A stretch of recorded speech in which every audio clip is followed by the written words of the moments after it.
તો તરફ રાજ્ય અને દેશમાં કોરોનાના કેસોમાં સતત વધારો થઈ રહ્યો છે ત્યારે એક ચોંકાવનારી વિગત એ સામે આવી છે કે માત્ર એક દિવસની બાળકી જે છે તે કોરોના સંક્રમિત થઈ છે અને તે અમદાવાદની સોલા સિવિલ હોસ્પિટલમાં દાખલ છે અને તેને સારવાર આપવામાં આવી રહી છે।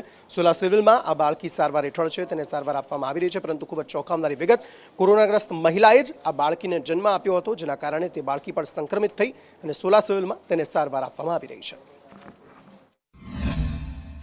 આજની તારીખે સોલા સિવિલ હોસ્પિટલમાં 2 કોવિડ પોઝિટિવ પેશન્ટ એડમિટેડ છે। એમાં એક 23 વર્ષના બેન છે જેમને ફિમેલ મેડિકલ વોર્ડમાં એડમિટ રાખેલા છે અને એક ન્યૂબોર્ન છે કે જે કોવિડ પોઝિટિવ મધર હતા, એનું ન્યૂબોર્ન છે જે પોઝિટિવ આવેલું છે, જે હાલ NICUમાં એડમિટેડ છે।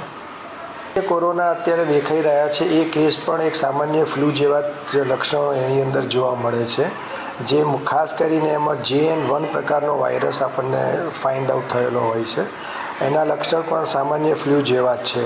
એટલે જ્યારે જો એને શ્વાસની કે એવી કોઈ તકલીફ થાય તો OPD બેઝ ઉપર એને ઇન્વેસ્ટિગેશન કરાવી અને એનું નિદાન કરાયા પછી આગળની સારવાર